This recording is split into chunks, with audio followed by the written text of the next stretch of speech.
for Curry, 33 for LeBron James, and there's always a good chance they're going to put on a show when they face off. Thursday marked the 11th time they had a dueling 30-point showdown, including playoffs. That's tied for the second most games by a pair of active players. Cherish it. Warriors leave with a win, and Brian Windhorst joins us now to talk about it. So how big was this for Golden State, Brian?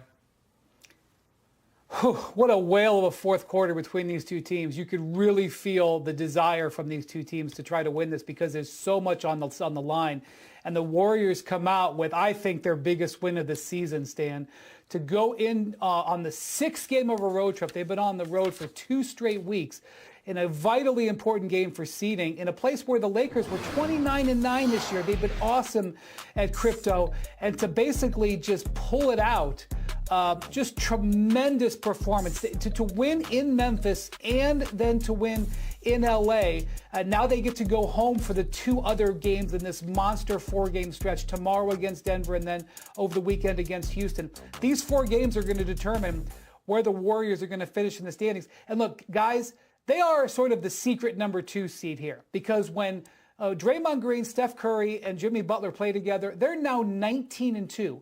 The lineup that started tonight, which included Brandon Pajemski in one of the games of his career tonight, they're 12-0.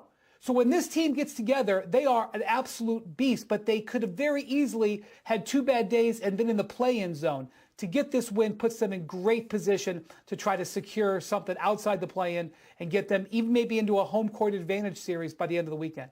Yeah, 6 games left for the Warriors, 4 of them at home, including those 2 games you mentioned. Now, LeBron James, 33, Steph Curry with 37, so that's kind of a wash. But then Brandon Pajemski looking like an X factor for Golden State, 28, including 8 for 10 from 3. How different are things for the Warriors when he's playing like that?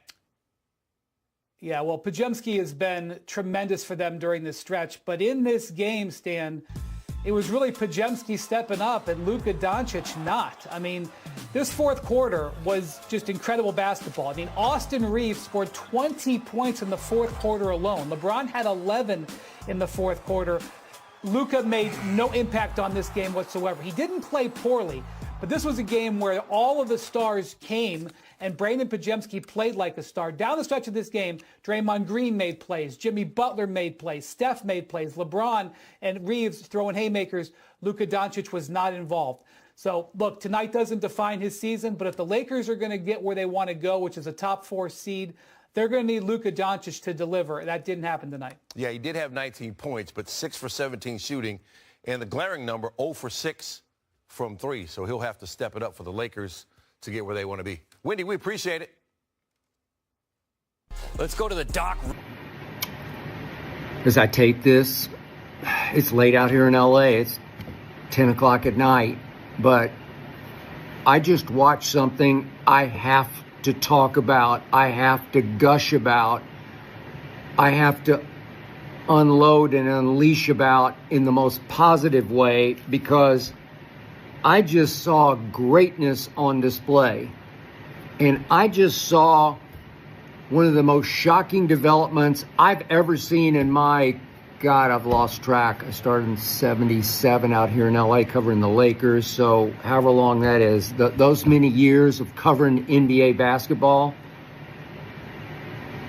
I've never seen anything like the evolution out of nowhere of Austin Reeves, who has become the Lakers closer and who just had an all-time great fourth quarter while sharing the court with the greatest scorer in the history of the NBA, LeBron James, and sharing the court, his backcourt,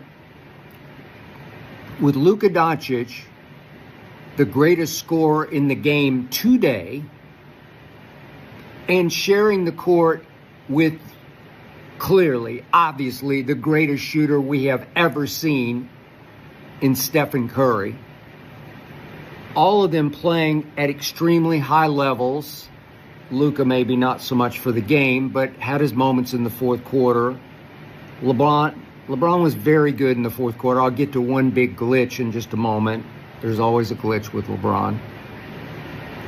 Steph was magical. Steph made big shot after big shot. He had some help from Pajemski, who had a game that he'll probably never forget and tell his grandkids about. He wound up with 28, made 8 of 10 threes. But Austin Reeves took over the fourth quarter because he is the closer. So I want you to think about this. Think about the greatness on display. We had LeBron playing at the highest level any 40-year-old basketball player has ever played at. LeBron, in his 22nd year, is playing like it's his 10th year. And I got to give him this. He's finally gotten in the lab and worked hard on his shot. It looks so much better. I keep saying this, but it's been so bad for so long. What happened? What finally possessed him? Maybe I helped. Maybe I got on him so many times that he finally said, okay, screw you, pal. Watch this. And he actually got in the lab. I had a year 22. What took you so long, King? What were you doing all those off seasons when you were supposed to be in the lab? Stop it. Such a lousy shooter by superstar standards, and now you fixed it. You figured it out. I don't know if you got a new shot doctor. I don't know what you're doing. But now I really actually love watching you shoot. I'm looking at your numbers even for this game. You made 5 of 8 threes. For you, that's phenomenal. That's earth-shattering. That's aberration, or at least it used to be. And now you're up around 37% for the year from 3, and your free throw percentage is up around 77. And you went to the line tonight. Numbers never lie. You made 8 of 9 free throws. Way to go, LeBron. It was a pleasure and a joy and an honor to watch you play against Steph Curry, who always brings out the best in you, all the way home in your house. It wasn't the house that you built. It was the house a lot who came before you built. But LeBron, it was an honor to watch you play tonight. It's been an honor all the way through year 22 to watch you shoot the basketball like you mean it, like you understand it, like you finally get it. No more of this shaky. Now you've got flow. Whoops, just hit a microphone. It's okay. You got flow to your shot. I could have helped you if you'd asked me. You should have asked me. Could have helped you in year 8 or year 10 or year 12. And now it's year 22 and you finally figured it out. Hey, better late than never. Steph, 37 years of age, with a sore tush.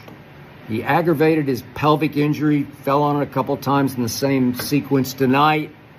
Sucked it up, stayed in, scored 37. I'm looking at his numbers. He had 25 in the second half. 10 of 21. Didn't have a great three-point night, but made some in the fourth quarter that were showstoppers, rally killers, Laker rally killers at the crypt. Free throws. He got to the free throw line far more. I didn't have time to look this up. That could have been a season high in free throws attempted, 14, and obviously he made 13 because that's what he does. I'm surprised he didn't go 14 of 14. But for all that, would you believe that Steph, maybe this number does lie, the plus-minus number, he was a -1 for the game. But Golden State held on to win 123 to 116. In spite of what Austin Reeves did in the fourth quarter. You ready for this? Austin Reeves sharing the court with LeBron James and Luka Doncic, and on the other side, Steph Curry, with greatness upon all-time greatness. Austin Reeves scored 20 in the fourth quarter. Think about that. Austin Reeves, undrafted out of Oklahoma and Wichita State, born and raised in rural Arkansas. Austin Reeves tonight scored 20 in the fourth quarter, as I predicted he would on Twitter, I must say, because he has become the closer for this team. He made 7 of 12 shots in the fourth quarter. 6 of them were three-point shots.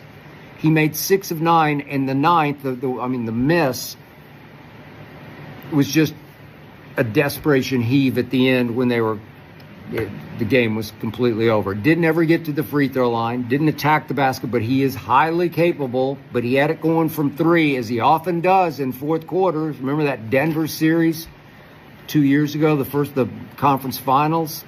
If LeBron had just given up the basketball to Austin Reeves, all he did was make shots, and LeBron just kept missing shots. 4 fourth quarters combined. This was 2 years ago, conference finals. LeBron went 7 of 23 and 1 of 10 from 3. And Austin Reeves just kept draining threes. I said, just give him the ball. But he hadn't proven himself yet to LeBron, and I think now he has. Austin Reeves scored 20 points in the fourth quarter and got them back in a game they actually had a chance to win. They were down 11 after 3 quarters. And I must talk about that one quick glitch that LeBron had. He and Luka try to out-cute and out-clever each other, out-wizard each other, passing the basketball, and it just gets cuter and cuter, and it leads to turnovers, mostly on LeBron's part, because down the stretch, he did it against the Bulls the other night. He had a terrible inbounds pass turnover to Austin Reeves, stolen by Josh Giddey. Remember the Josh Giddey